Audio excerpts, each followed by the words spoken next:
right back with another ISO Swish episode. My name is Chris. I got my man Mark, as usual, my man Dave. What's up, bro? It's super special, man. We got one of GoGo legend. We got the GoGo legend. My man, GoGo Mickey. How you doing, bro? Fine, and you all? My man, what's up, Mick? Right on. I'm good. Mick, what's up, Mick? I'm holding on, Mackin, man. What's up, Mackin, man? They don't know nothing about that. There. That's right. I hear you. All right, so look here, Mick. How we do it on the ISO Swish show, man? It's just quick hitting questions, and we got a lot of them. So let's get right to it. So the first question I got for you, man, is: does it ever get old hearing your name being called at the club? Does that ever get old? It gets old, but it means something when you still hear your name called over 40 years. So it's a good thing, and it's never a bad thing. Mm-hmm. Want that? Mark, what you got, man? Right. Yeah. Well, I know you. Of course, you play with Reality and a little bit with Reds and the Boys and a little bit with the Air Raid. What were the circumstances for you leading up to leaving all that behind you and joining Rare Essence? How did that come about? Well, I left Reality because thought it was time for me to start making money. So that's always a big thing. I went to Red and the Boys, and I did that for a minute, and another offer with more money came because Reds was getting ill. He wasn't doing too good, and then I went to Air Raid, and then Tyrone Jungle Boogie had a problem, and me and Footz was boys, so I got the call. So of course I'm gonna leave. I'm gonna leave whoever to go to Rare Essence. Okay. What you got, Dave? Yeah. First of all, I just want what's the greatest high school you know of in DC area? I just want to know. Mackin High School, California. We know we're gonna say that already. No comment. California Street. No comment. No, seriously. So the first question I got for you, Mick, is this: how has your practice regimen changed over the years? I know, when you young, it might have been a little different than it is now that you know what I'm saying, 53. You know what I'm saying, and to keep it going. Like, has it changed any? Hey, for real. Only time I might touch these Congos when I come in this basement to wash clothes or something, or look at this big TV right here. Okay. I touch them and go upstairs. Just keep it moving. Keep it moving. Yeah, keep it moving. I was hungry then, so back then, of course, I was on it with my boots on and my ankle weights all the time. Right. Yeah. So, Mick, is there a particular show? I mean, you've done 1,000 shows, thousands and thousands of shows. Is there one particular show that stands out with you, and why? At the Capitol Center before GoGo Live, Rare Essence put me on the platform and raised me to the ceiling. Is that the one with the shiny suits? They had the shiny suits on? Nah. This was after that. Okay. I wasn't that big then, so they had me in the back on that one. I got a little name for myself, so they raised me to the top of the ceiling in the Cap Center. And I mean, that was to get that was big. Right. Nobody did that. Nobody in the GoGo history I know never did that. Right. At the Capitol Center. Interesting. Yeah. The biggest venue at GoGo. Right. Right. Hey, man, a personal question here, kind of, sort of. Now, what was it like hearing about when Footz got murdered, and subsequently, I know that touched the whole band.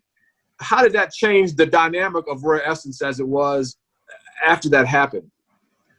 Oh man, well, at that time he was beginning to change, not his style, but started to do new stuff. It was coming around doing new stuff, and it was so hard to bring a drummer in to have his timing and all that other stuff. The blend, it was like starting all over again, especially for me. Right. Because we just used to playing with each other, and it's hard to combine a new drummer and a percussion section period together that fast. So it took a minute. I'm sure. It was hard to come back on stage after that too. You know what I'm saying? Like a reunion. Right. Real hard. Without him, yeah. That was tough to come. Without him. Yeah, that's tough. Yeah, go ahead, Dave. Yeah. Hey, Mick, Benny was our man, and I know, and y'all had a special relationship, man. Mm-hmm. He was a great guy, man. Great friend. We did some shows together back in Panorama Room and all that stuff. But give me your most memorable moment with Benny. Well, don't give me the off stage stuff. Give me the on stage stuff. Oh, okay. I agree. Give you on all stage. Dave, you messed it up, man. But We anyway, talk about the sidebar. On stage, Benny. I mean, you know, Benny was always live on stage. It's not too many funny moments. He was serious on stage, except the fight. The fight was funny. You know, I was right funny. there. Tell me about that. Tell me about that. Tell us about that fight, man. Yeah. That was, see, you know, I was a little guy in the band, always the smallest guy. So when the fight first started, everybody thought it was Benny and Funk. But all the time, if you listen to the tape real good, you could hear the guitar strings making this noise because it was Ned and Funk, right? And I'm trying to break it up, and I'm as small as the Congo stop. So I'm back there trying to break them up. Two big guys right there on the side of the room. I guess that's the power room there. You know where the chairs get. That's the power. And power room. They're fighting. I mean, they're trying to break it up. And then Michael Muse come pull me all because he was bigger. So I get back on the Congo. We playing, looking at them fight. Wow. And everybody was like, why Footz ain't get all the drums to help his brother? Oh, my goodness. I mean, he never answered that question, you know, because Donnell always got jokes. That was my brother, you know, I would have been over there, blah, blah, blah. Donnell wouldn't have did nothing. But anyway. That's crazy. And, you know, when they got back on the mic, going back and forth with each other, Benny and Funk, and Michael Muse trying to cover them up, singing over top of them, that was crazy with Shorty that night. Yeah, that was a classic tape. I was there that night. You were there that night. I remember that. Wow, that's crazy. Yeah. That's crazy. Yeah. So look here, Mick. I know in a lot of worlds and a lot of different genres of life, be it basketball or football or whatever, people always talk about, you know, who's the greatest of all time, who's the GOAT, who's the man, all that kind of stuff, right? So tell me straight up, man. I'm putting you on the hot seat right now. Who is the Congo GOAT? The Jungle Boogie. Why? Hey, that's the blueprint. The blueprint. Well, I can tell you this. Right now, he would tell me I'm the man. He would tell me that. So it's like he gave me the green light. I don't care really what nobody else. You know what I'm saying? He stamped me. You know, you the reason why people doing the fast stuff. They wasn't doing that before you started doing it. You know. Right. So when I talked to him, man, you know, he'd call me like, man, no, you didn't do this on this CD I'm listening to. You know.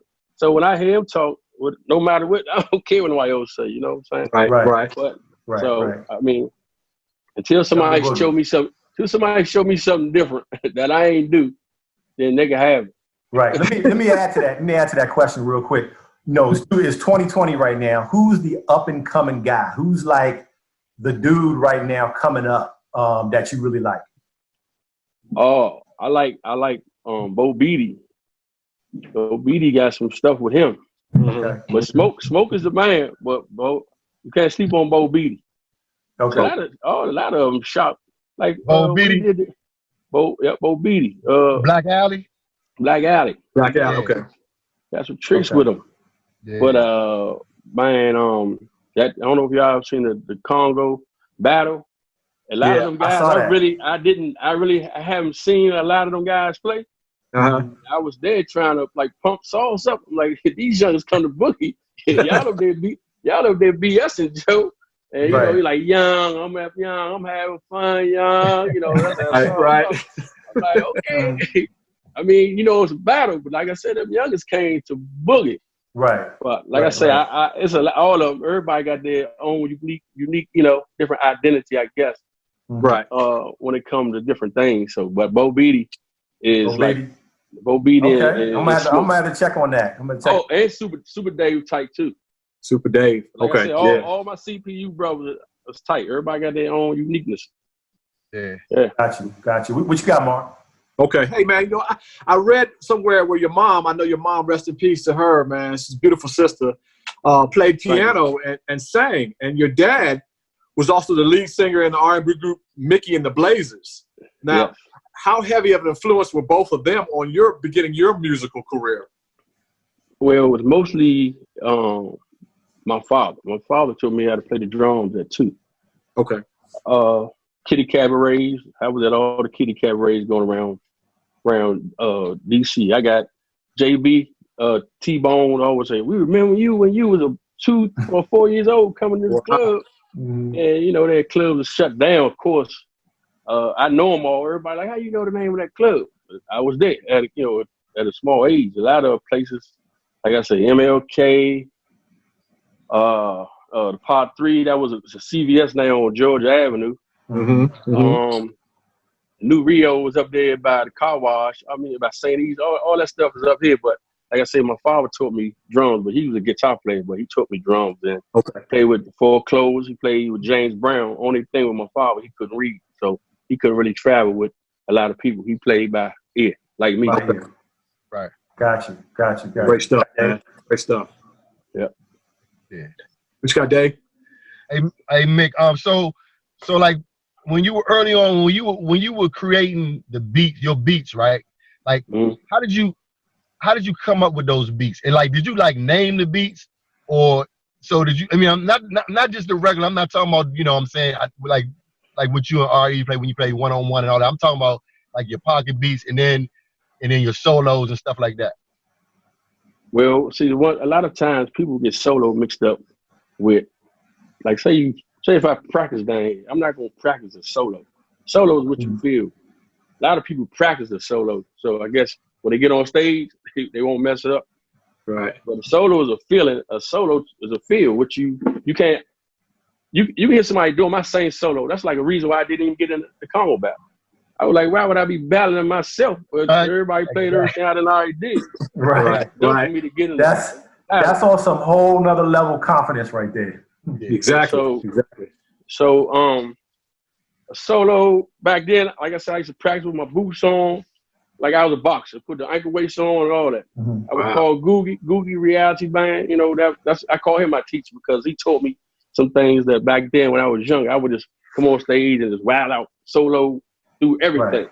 And his thing was, he said, well, when it's time to break it down to you, you gonna have nothing to do because you done already did it. Yeah. So that's been, I pass that on to up and coming Congo players. I always tell them that when if I'm there at a show and they doing the same thing I did, I tell them don't do that. Right. But, So Mick, what you're telling me is I can't go to LA Fitness and take the Congo Fast Hands class and become a great Congo player. Nah. Does that work? You don't teach that anymore? Or? Nah, you can't teach speed. You can't teach speed, but like to go back again to what you saying about my beats. Really, I used to go to band practice and white boy would be like, why are you here? Because I would play the pocket beat to every new song that we learn. So when we get on stage, you like, where you get that from? I tell you, my beats it's on stage. You know what I'm saying? Like, Lockett came came from an argument. Me and Funk mad at each other. And I just started going, boop, boop, boop, boop. And he kept me doing it. So that's where Lockett came from, an argument. Wow, that's the history right there. Flair hater and stuff like that. Them beats just came from week to week, adding on. You know what I'm saying? Just like if you listen to any Ras's tape, the whole song wasn't done at one time. Every week something was added on, or even taken out, put with another song. You could have 2 songs in one until you got that structure to that one song and made it a hit. Right. That's what's your favorite go-go song to play? It's with RE or I say with RE. One of the with RE. He had a song. I don't know the title because we never had a title. We just funny. That's what the word said. We're just fun. We're gonna watch each other do y'all thing. Oh yeah, right. That was my favorite song to play, but we wouldn't play it all the time though. Right. It was called Sometimes. Gotcha. That was my favorite song to play. But what about with Familiar? What about with Familiar? Familiar, my favorite song is that's funny because on stage Donnell should call cues like a umpire. I'm like, man, I don't know what that is. Play the song. So when the song come in, I would catch it. You catch it. When Donnell hit party, I like when that come in. Cause I got a beat. I don't know the name of the song, but I got a a beat. Right. Yeah. Right. What you got, Mark? Hey, man, I heard through a mutual friend of mine, Cookie, who you may know as Sweet Mama, that Sweet used to Mama. drive a 300Z back in the day, man. So she said you used to drive like a bat out of hell with that thing. Man, I scared Bojack, Darn X, Blue Eye. I had to ride on two wheels on my car. That was a bad meet. That was the old school you, huh? Yeah, that was the old school trying to leave a RE show to go make it to a junkyard or whatever else. You know, there might be that hour left at their club. We ended, 3. They might be going to 4. So I would go through the city wherever they was at. Right. I had the Z burn. Man, I got blue marks on the rail down the southwest on front of me. Oh my goodness, man. Took off that thing, man. Yeah. That's crazy. Ooh. What you got, Chris? What you it's funny to me because we talking about Essence, talking about Air Raid, all these bands, right? Why did you leave Rare Essence, man? It's like you're so synonymous with that band. Why are you not playing with them right now? Well, I mean, I got my reasons. I'm not going to really talk about that one. Okay. I respect that. Yeah, I did 28 years. 28 years, and just something new came about. It was time to move on. Sometimes you need to change. Sometimes exactly, Dave. Yeah. Change is good. Right. Like I always say, I was alone. Other than White Boy, I lasted longer than everybody in the band. I never left and came back. Right. Like a lot of members, I know I'm not saying names that they didn't get fired, they quit and they came back.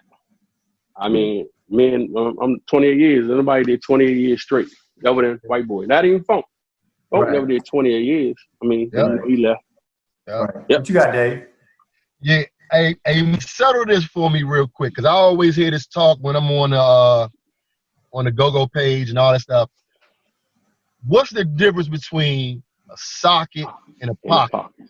I knew that was coming.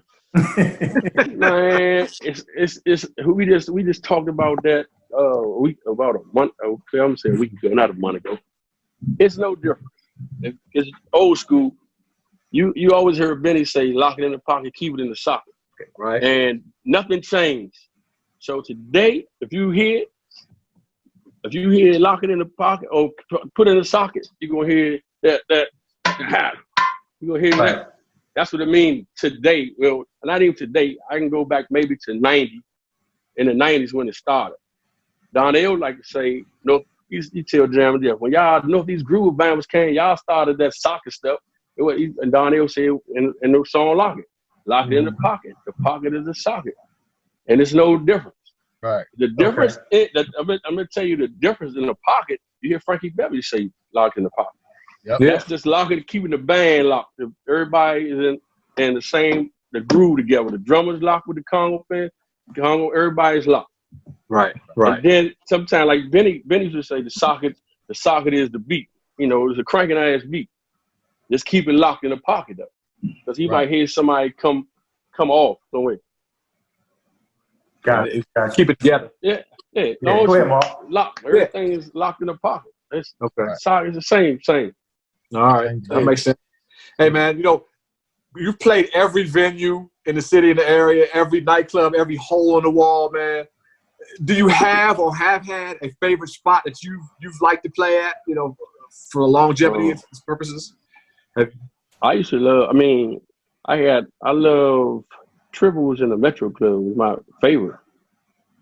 Mm-hmm. That was my favorite, and the only reason Triples had a sound. You know how you hear. Yeah. Certain. Oh, and also club down here was like that, but it was just too small.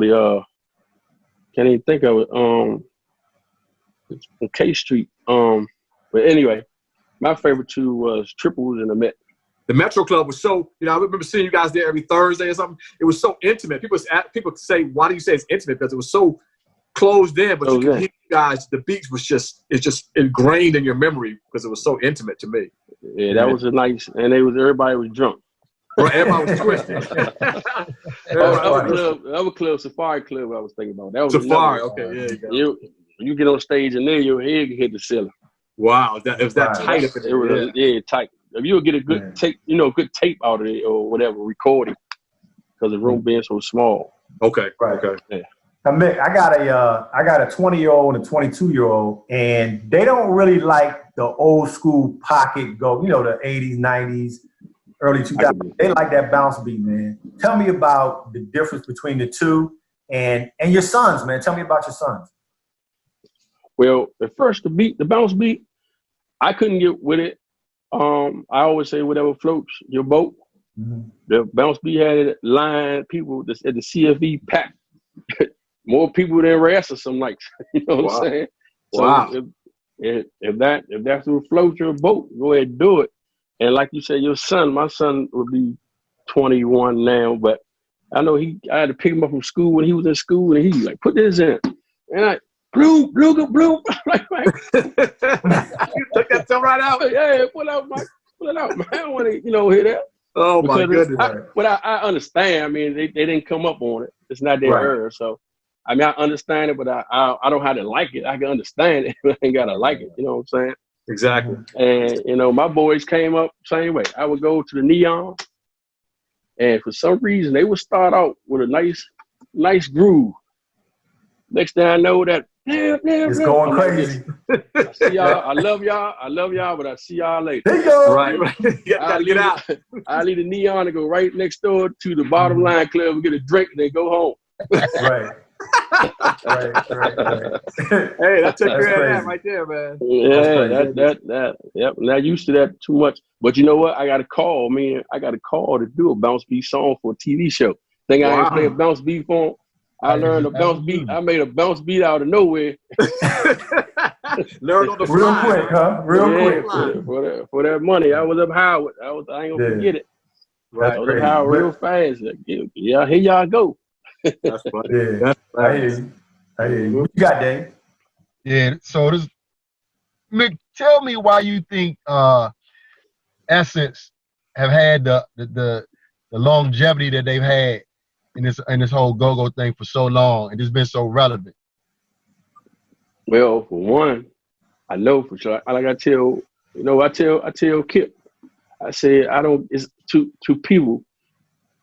Well, I'm not the only one who says this. And it's no. What I want to say. It's not jealousy. Well, it's not even jealousy. Right. It's no hate. It's not being played the same for one.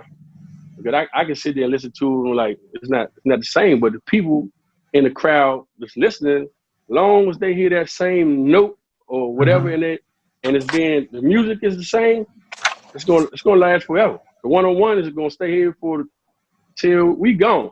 Right. That's true. We'll be long gone. If somebody could play, if they gonna play the beat and have that same thing, White Boy's been doing a good job with keeping the band relevant. Mm-hmm. They can play the same old songs every week to me, and people gonna come out. That's just like if they put the old band back together and did like once a month, like R.E., Jungle Boogie, and all the letters of the old band is still here with us on Earth. If they play somewhere on a Sunday once a month, I bet you it'll be sold out. No doubt. Clearly sold out. Clearly. Yeah. I mean, even though like again, Lil Benny, when we did that last reunion at 10, right when he had passed away, we did that reunion in 2010. I'm like, for what? Well, like I wasn't feeling it. Right. I wasn't feeling it at all because that night I had a real bad night. I don't. The next day, everybody called me and said, "How was the show?" I said, "Tell you the truth, I don't even remember." You don't remember? I did. I can't tell you what happened because I just ain't. I wasn't feeling that without showing being it. Right. Let me ask you this, Mick. So ISO switch. This is what we do: interviews and all kinds of stuff like that. In the go-go community, who should be the next guest on the ISO switch show? My nephew, get Big G on here. Okay, can you make that happen for us? We definitely talked about that. Yeah, can you make that happen? Yeah, I hit him, man. Appreciate that. On the record. I get him. Talk on the record. I'm gonna hold you to that. That's the nephew. Matter of fact, tell Sweet Mom she can get G to do it too. That's who she sent me a flyer for his. I think it's tonight, if I'm not mistaken. That's what she Oh, did. She did that flyer. Her birthday. Yeah. I think Backyard doing something tonight. They are on YouTube. It's for G birthday, but yeah. Yeah, Right. yeah. Oh, that's what I thought. I knew it was his birthday. I made her mad because I said, I don't see your name on the flyer. She's like, it's for my part. She told me that. She said her birthday is Tuesday, so I said, hey, you just lumped yours right on in with G's. Yeah, not even on, her name ain't on the flyer though. So okay.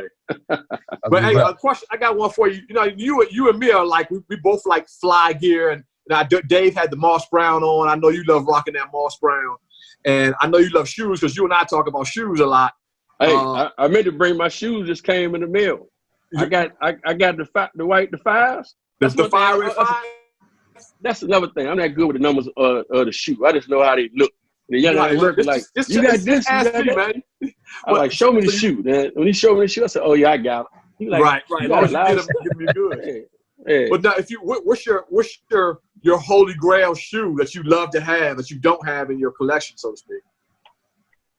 You remember the Jordans that came, and I don't know why I got rid of these Jordans. Remember the Jordans used to come in the suitcase? Yeah.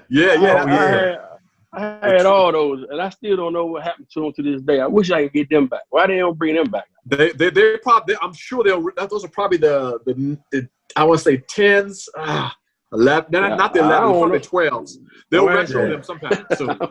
Yeah, but, so I'll let you know. I was a Jordan freak at one time. Whatever came out, I was on Sports Zone on top of it because it wasn't hard to get the shoe back then. When it first came out, it wasn't hard. You can go in the store. I used to work at Sports Zone.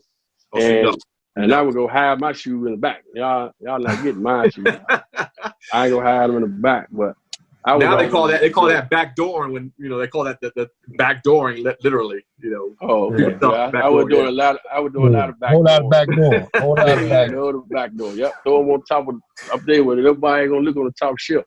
Mick, a few more questions, man. I know of course you from DC, so I know you're a big time Redskins fan, man. How do you feel Skins are gonna look this coming year? I never like to say in the beginning. I'm glad we got the young guy Chase. He named it my dog, Chase Young. I mean, we got to build around. We got the new coach and everything. So, I mean, I don't want to say and I can't say. I mean, I just wish us luck. Right. Yeah, right. We're gonna need it. Yeah, we're gonna need it. That's for sure.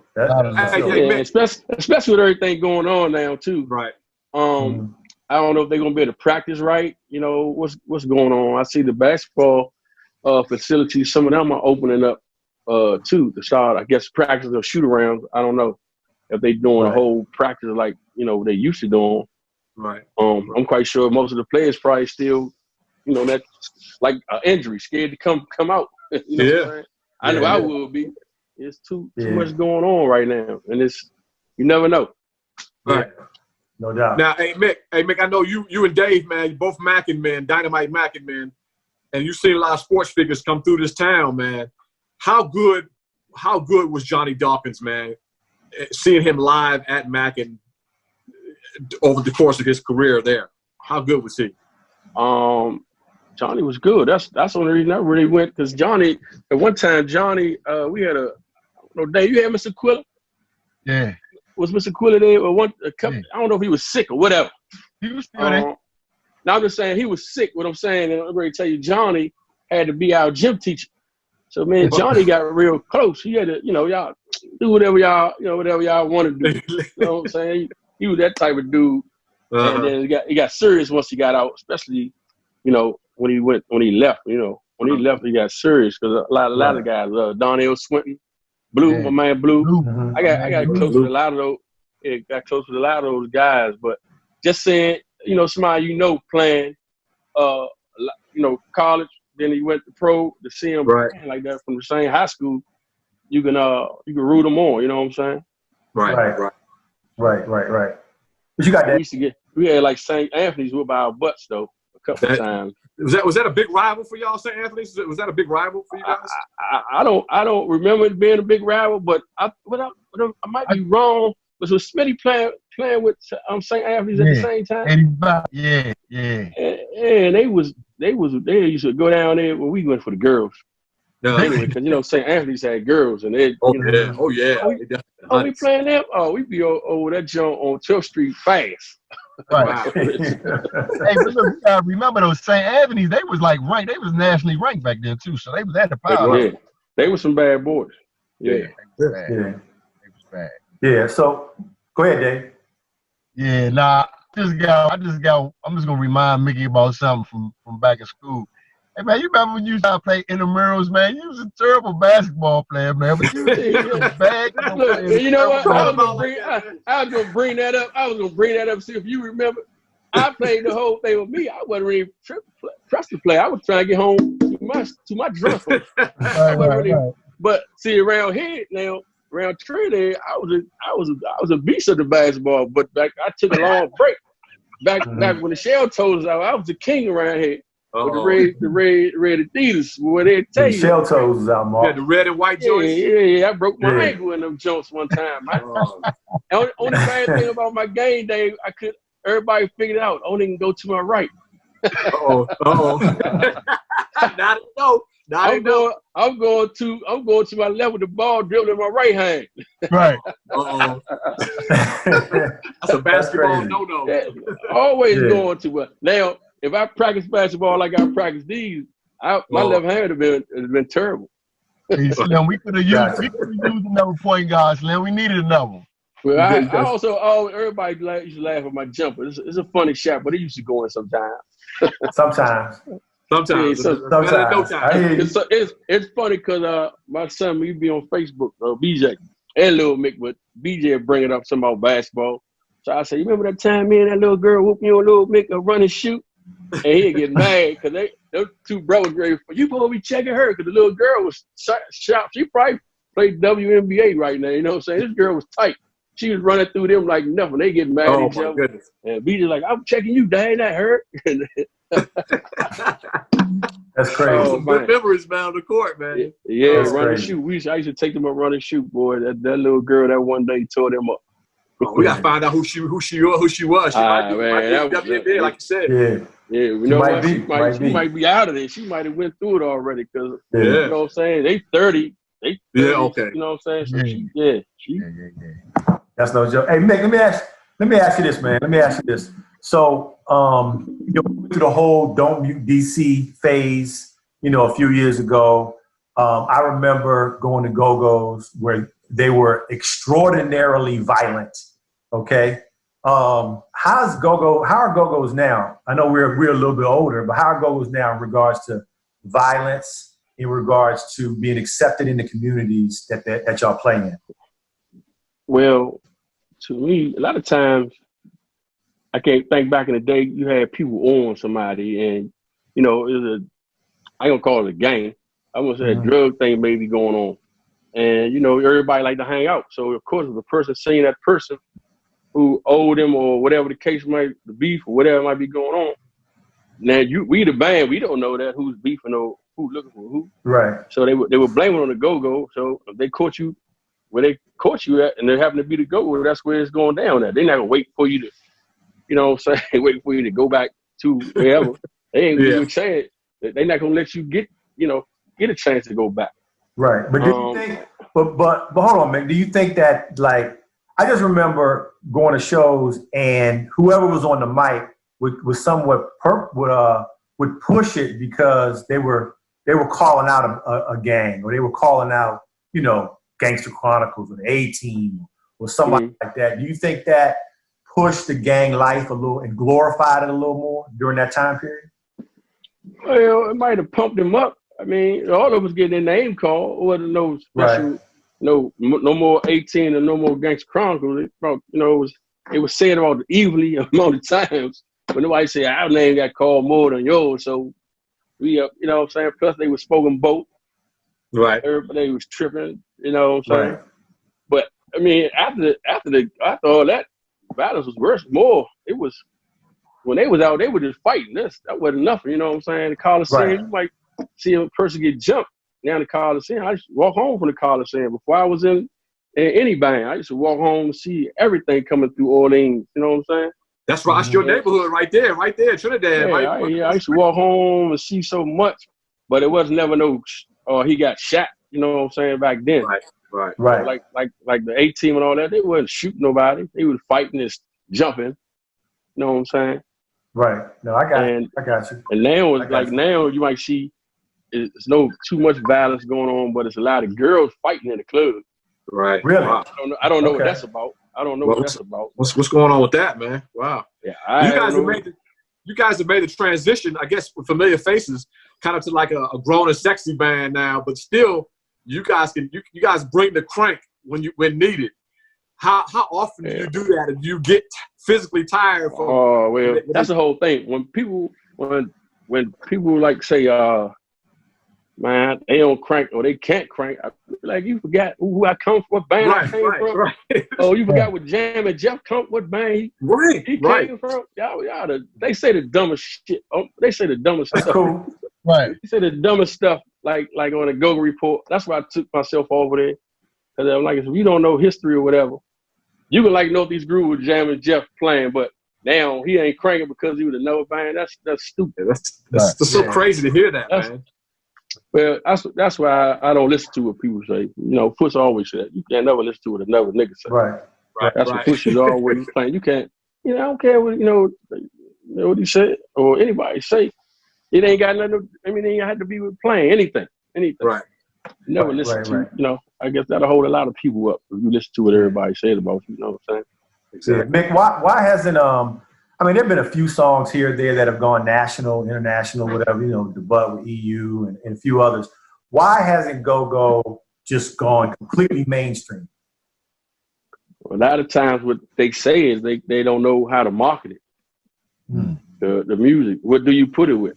I don't think they just want to have a go-go section, like, like a genre, go-go genre. Right. Yeah, they don't want to just put that out there because it's never been out there. R&B has always been out there. Right. Only thing like rap hasn't been out there. I think rap we came out about the same time. Yeah. Right. Or maybe rap might have came out the same time as GoGo. Yeah. Late 70s. Yeah, because Curtis Blow and them used to come into the college scene. Oh wow, that's right. Stuff like that. A lot of rap music got GoGo in it. Yep. Right. So they just put a lot of go. I really don't know, but they say as far as marketing the music, what category to put it in. So gotcha. I go with what they say. So yeah, that makes sense. Yeah. Mark, you got anything else? I figure the Congo drum. To me, the Congo drum is like the cornerstone of the Latin rhythm and blues type of section. How much has Latin music influenced you? I know with the LP, you used to be signed with them, and I just wonder how much that Latin influence has influenced your music. That Latin flavor. What's so funny? I've been playing. I try to stay away from listening to Latin because I don't want to. If I hear somebody do something, I don't want to go take it and put it in my show. Right. So I try to make what I think I'm making up. I got a buddy, my man Boogie. Boogie always saying, "You can make that beat up. That beat been played way before you." He always, I'm like, they don't even use these drums, Afro-Cuban. You know what I'm saying? Right.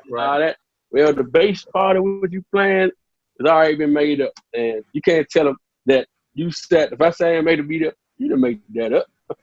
And then you're like, nope.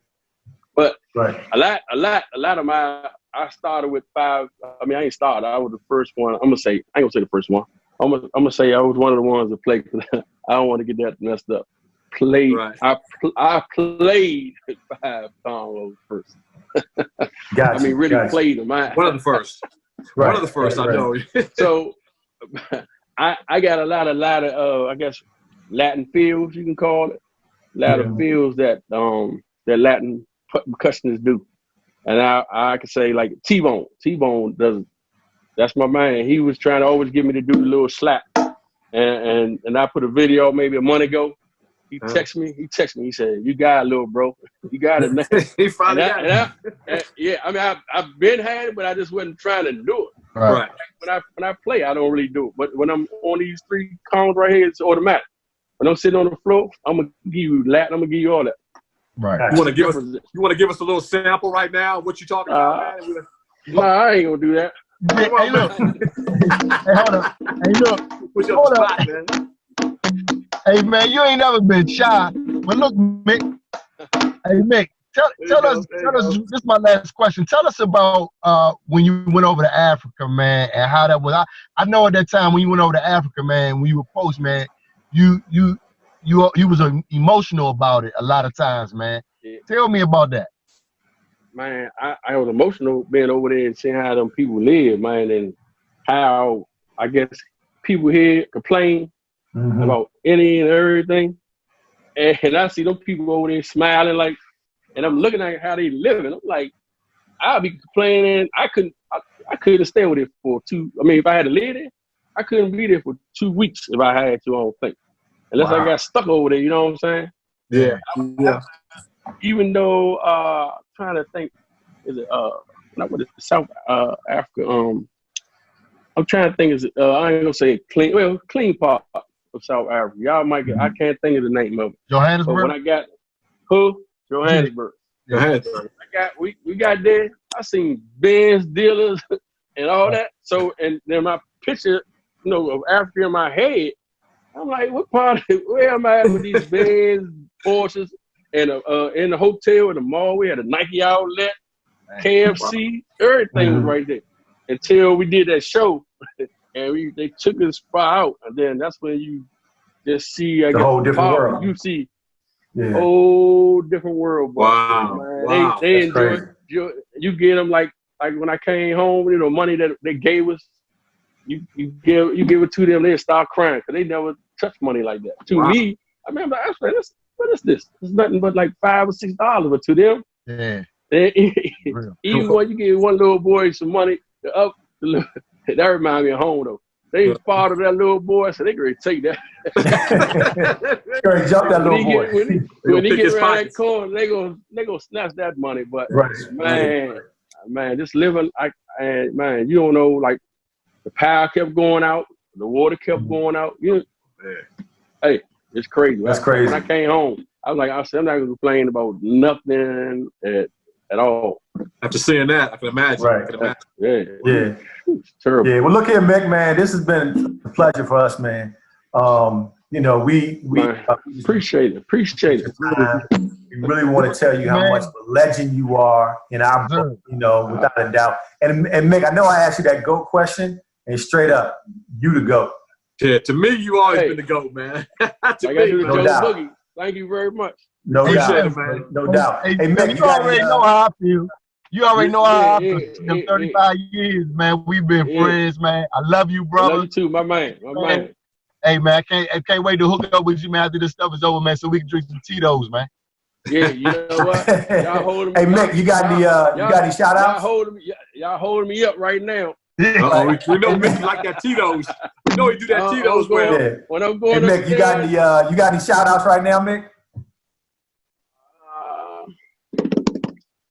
Hey, to my baby upstairs on that front line. She's a nurse, man. Oh, wow. Much love to her. I pray for all the frontline people, man, going out there to work. I guess really closer to, like me, I go out and work, but it's not nothing like being in the hospital with you come close with the people that has the virus. So it's way more serious than what I'm away from people really out doing what I do. Right. But to all the people that's like in the hospital, all the nurses. Gotcha. Shout out, Mark. Everybody at home trying to recover. I mean, if you had it, you at home quarantine, and in the hospital trying to get out. Wish y'all the best. Right. Exactly. No doubt. Exactly. No doubt. Happy Mark, you got any shout outs, man? Mark. Yeah. No, I just want to thank Mick for coming on, man. We really appreciate that, brother. I've been trying to get him on for a long time, man. That's my boy. I want to thank Dave for coming on, Dave. The Mackin connection is strong, always strong. And I said my thing going after first responders and all them. We just can't thank them enough. The grocery store workers, everybody, man. It's great to see that people come together through this tough time. Hey, Mark, with that picture of me and you at the Metro Club. I think we actually. It's gonna be in the video. Trust me. Yeah, it's gonna be on there. I hit Mick with that every time on his birthday. I put that joint up, man. Old classic Metro Club picture.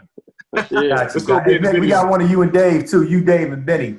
So. Oh yeah. That's a panorama jump. Panorama. No doubt. All right, look, y'all, we got to roll, man. So this has been such a pleasure. Dave, I appreciate it. Mark, I appreciate it. Mick, once again, man, thanks a lot. And look, I'm going to hold you to get Big G on the show, okay? I'm going to hold you to that. Yeah, and we will see you guys when we see you.